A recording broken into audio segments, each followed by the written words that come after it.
Joe Mixon or Cam Akers over 99.5 rushing yards. You can get that at plus 150. Any interest in this one, Steve?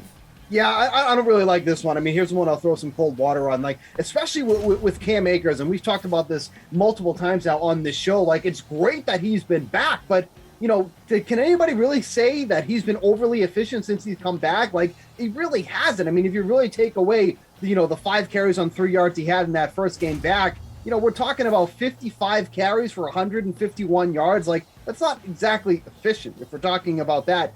And then even Joe Mixon. Joe Mixon's been great, but Joe Mixon's been a much bigger part of the receiving game, and that kind of takes away from his rushing upside. So I don't really see either one going over 100 rushing yards in this game. Like, if I'm building a DFS lineup, I'm not really making sure I'm getting either running back in this one. I want to load up on the wide receiver. So if that's the case that I have, I can't see either one going over 100 rushing yards.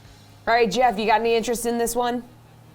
No, not really at all. I mean, if I was going to take one, it would definitely be Joe Mixon because, I mean, he's a player who he will definitely, you know, his yards per carry really isn't all that impressive. He's had plenty of games like under 4 yards per carry this year, and he's running out a bad O-line, but he is explosive, and he could break off like the 50-yard run if Cincinnati gets ahead because maybe there's a Stafford pick six or something. Maybe he gets those late game carries.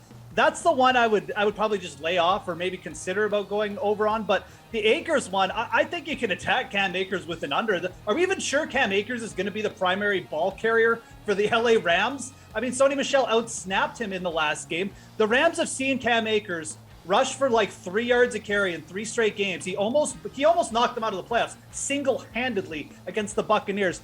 Are they really just going to commit to giving him another 30 touches in the Super Bowl? I think you take the under on Cam Akers props, and you certainly don't touch the over on this one.